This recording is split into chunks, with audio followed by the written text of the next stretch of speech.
Everyone, my name is Alisha Parveen. आज हम देखेंगे व्यापार खाता, लाभ हानि खाता और चिट्ठा तीनों को हम एक ही क्वेश्चन में कैसे बनाते हैं। तो चलिए आज का हम क्लास स्टार्ट करते हैं। तो हमारा आज का पहला क्वेश्चन है, निम्नलिखित शेष परीक्षण के आधार पर 31 मार्च 2005 को समाप्त होने वाले वर्ष का अंतिम खाते तैयार करना है। इसमें हमारा देखिए दिया हुआ है, सारे बैलेंस दिए हुए हैं, डेबिट क्रेडिट जो हमारा व्यापार में जाएगा, जो हमारे लाभ हानि खाते में जाएगा, जो हमारा चिट्ठा में जाएगा। अब हमें मिक्स इसमें दिया हुआ है, हमें पता करना है कि कौन सा व्यापार में लिखना है, कौन सा लाभ हानि में और कौन सा बैलेंस शीट में। तो चलिए हम देखते जाते हैं। तो देखिए पूंजी खाता तो हमारे ये बैलेंस शीट में जाता है, इसको हम हटा देते हैं।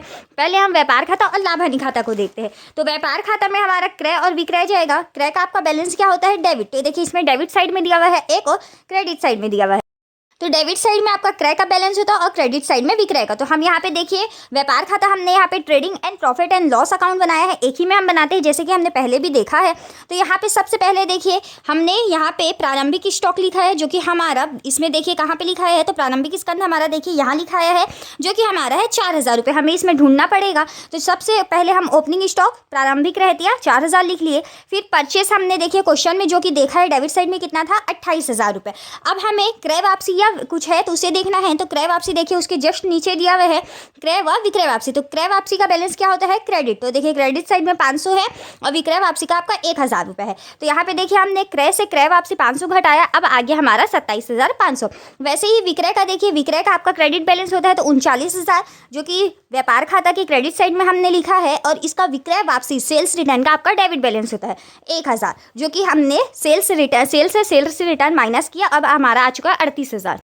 चलिए फिर हमने आगे देखते हैं। तो आगे हमारा देखिए कैरिज है। कैरिज हमारा भाड़ा है। भाड़ा आपका कहाँ पे दिया हुआ है उसे आप देख लीजिए। तो यहाँ पे हमारा देखिए आवक गाड़ी भाड़ा करके दिया हुआ है, ये किराए पर भाड़ा होता है, ये हमारा व्यापार खाता में जाएगा। तो यहाँ पे देखिए कैरिज करके यहाँ पे 450 रुपये लिखा हुआ है।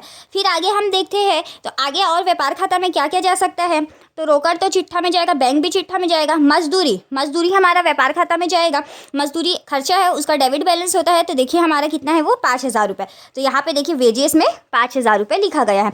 वैसे ही बीमा तो ये लाभ हानि खाता में जाएगा। इंश्योरेंस, तो बीमा के लिए देखिए यहाँ पे इंश्योरेंस का 300 रुपये लिखा गया है। आगे देखिए भूमि भवन आपका चिट्ठा में जाएगा। मशीन संपत्ति चिट्ठा में जाएगा। प्राप्य बिल, देय बिल ये भी चिट्ठा में जाएगा।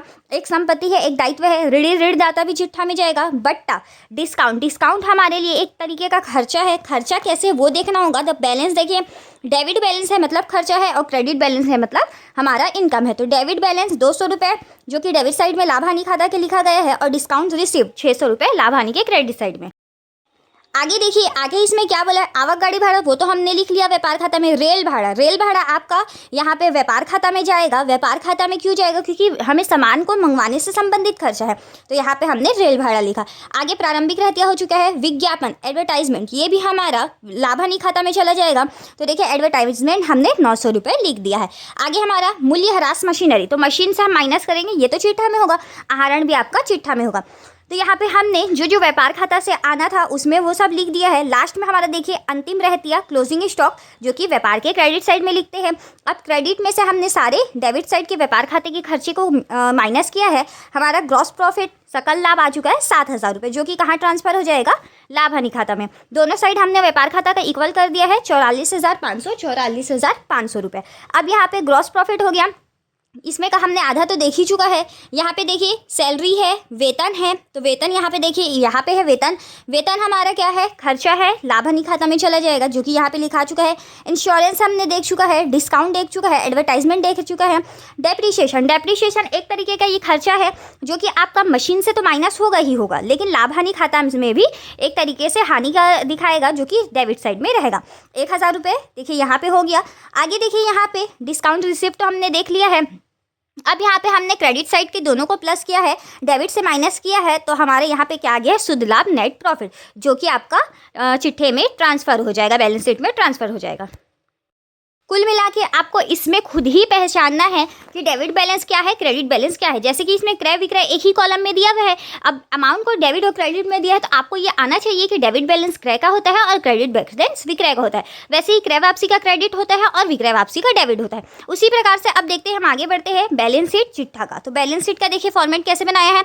बैलेंस शीट, इसका ईयर दे दिया है और डेट दे दिया है। इसमें हमारा डेबिट क्रेडिट नहीं होता है, जैसे कि हमने देखा है दायित्व अमाउंट और संपत्ति और अमाउंट होता है। देखिए हमने इसमें जितने भी संपत्ति और दायित्व वाले हैं वो सारी चीज़ें लिखे। संपत्ति में cash, bank, bills receivable, debtors, stock, machinery, land और बिल्डिंग। वैसे ही हमने यहाँ पे देखिए क्या किया है, लाइबिलिटी साइड, दायित्व साइड में क्रेडिटर्स लिख लिया है, बिल्स पेबल, और कैपिटल में से जो हमारा नेट प्रॉफिट था उसे हमने प्लस कर दिया है और जो हमारा आहरण था उसे हमने घटा दिया है। नेट प्रॉफिट प्लस करने के बाद जो हमारा 38,700 आया है उसमें 1,000 घटाया है तो हमारा आ गया 37,700 रुपये। संपत्ति और दायित्व दोनों साइड का आपका बराबर आना चाहिए, जो कि 58,200 और 58,200 आ चुका है।